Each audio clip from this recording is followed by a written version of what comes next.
You know, Falcon Smash and I have been through a lot together. You could say it helped me with a certain agenda I had.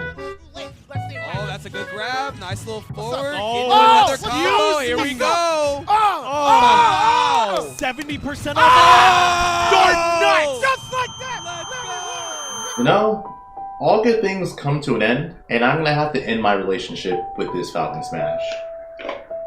But that's only so I can start my relationship with the new and improved Falcon Smash. So in case you don't know, Glitch recently revamped their energy drink formula, and it is now completely all natural, making it one of the healthiest, if not the healthiest, energy drink on the market. But don't worry, Glitch still tastes incredibly good, especially Falcon Smash. I like this new formula of Falcon Smash better than the first one, and I know you will too, so try it. All you have to do is go to glitchenergy.com, and of course, use my code LarryLurr to get 25% off at checkout.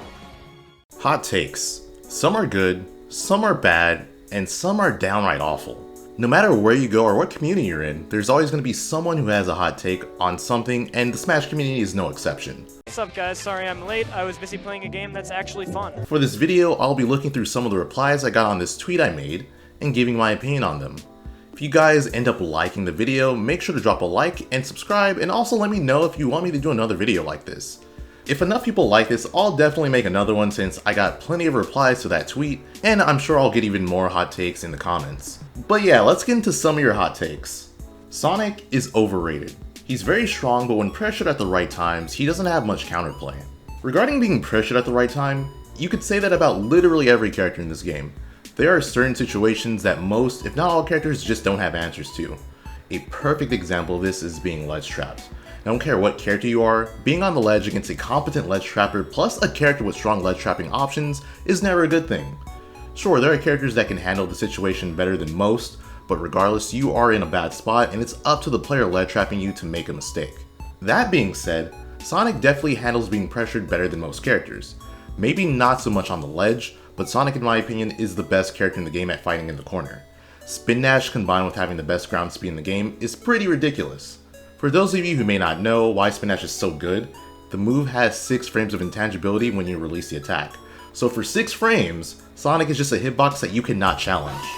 You're forced to give him space in order to try and challenge the move, or you go up close to shield the attack and now you're being pressured in a spot where you would normally have the advantage. If Sonic actually hits you with the move, he can rack up a lot of damage from it and even kill you off of it. He's also good at avoiding being juggled.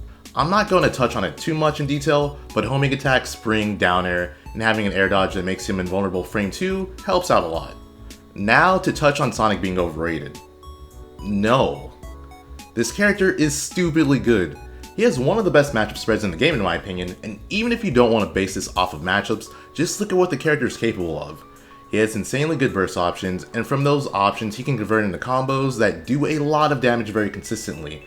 He's one of the hardest characters in the game to hit because of Spin Dash, which is one of the best ways of getting follow-ups, is a solid pressuring tool, and can lead into kills. He's really good at edge guarding, ledge trapping, and has a move that is really good at 2-framing with his insanely disjointed forward smash. The character is dumb. The best mains you could have is Jigglypuff and Donkey Kong. The matchups for them are straight down the middle, both viable in their own right. Oh, you're fighting a zoner? Boom, use a floaty ball of mass. You're fighting a sword character? Here's a dude with 2 swords as hands. Okay, look, I get what they're saying. Both Donkey Kong and Jigglypuff have matchups that they do incredibly well in against some top tier characters. For example, Jigglypuff is one of Min Min's worst matchups, and Donkey Kong gives a lot of sword characters trouble. The problem I have is that I don't think they fully cover each other's bad matchups. They both lose to Sonic, Game & Watch, and Joker among the top tiers. Plus, there's even more characters that give them both a hard time. While most of the matchups I mentioned might not be severely losing matchups, it's still a matchup that you're going into at a disadvantage. Another issue is that because you're playing 2 characters that can be easily counterpicked, there's a chance that you drop a game or even a set from playing a really bad matchup in one game. Competitively, it makes way more sense to pick a character that has really good matchups against most characters while having very few bad ones. For example, Palutena or Game & Watch.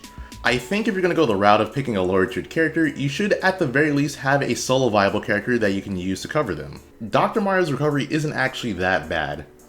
It's actually pretty bad. In fact, Dr. Mario overall has the worst recovery in the game. If you look at the distance he can go and recover, it may not look that bad, But then you take into account characters attempting to edgeguard his recovery, and it becomes incredibly clear how limited his options are. His airspeed is bad, meaning he'll have to commit to drifting a certain way sooner than other characters, and his up special doesn't go very far, especially when compared to regular Mario's. His down special, which can be used to help him recover, just leaves him floating in the air like a sitting duck for a brief period of time. No character in Ultimate other than Dr. Mario has a short distance recovery move, bad airspeed, and a recovery option that has a lot of cooldown. Rob is overrated. Too big of combo food, can't deal with small characters well, still top tier, but not top 3 or 5. It's kinda hard to say that a character is overrated when there's a player getting really good results with that character at major events. It's even harder to say that a character is overrated when there are multiple players using that character and getting really good results at major events. The thing about that too is that Rob has been getting really good results since the early days of Ultimate. People saying Rob is big at this point is a huge meme. Yes, the character has a big hurt box and gets comboed harder than most characters, but he's also one of the top 20 heaviest characters in the game, meaning he can afford to take more damage than normal.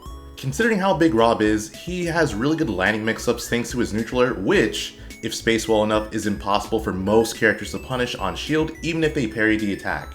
His up special gives him yet another landing mix-up that he can utilize. Rob has one of the easiest 0 to death combos to land in the game, on top of the fact that he has the frame data of a rushdown character, but he's a zoner! Just from seeing what the character does, I feel like a lot of Rob's bad matchups aren't even that bad, they're just annoying for Rob players to play.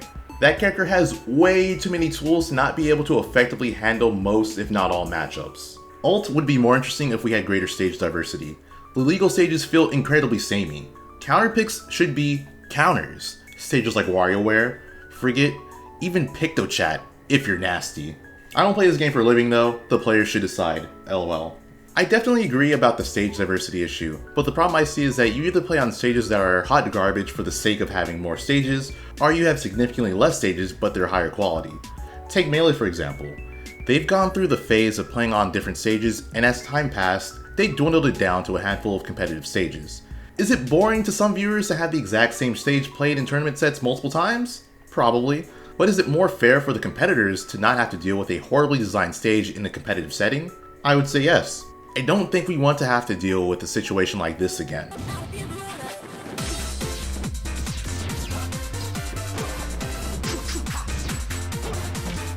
We don't even have a universally agreed upon stage list, and the game has been out for over 3 years. I think that's way more important to focus on before we actually touch on adding even more stages to the argument.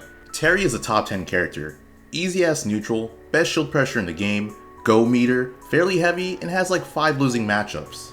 I don't agree with everything said here, but the fella makes some good points. I do think Terry is definitely one of the characters in the argument for being top 10 in the game, believe it or not. His damage output is insane. He has some amazing ways to take stocks early, and he has a lot of consistent and safe kill setups. He has all of this without even mentioning go, which is scary to think about. His recovery is also deceptively good.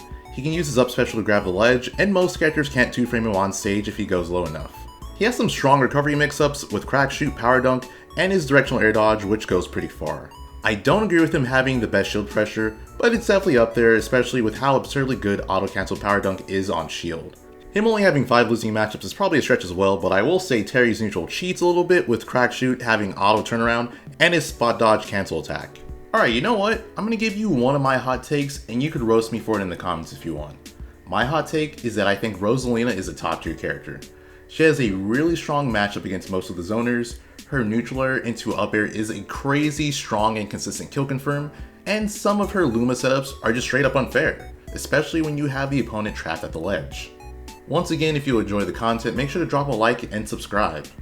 Thanks for watching, and I will see you in the next video.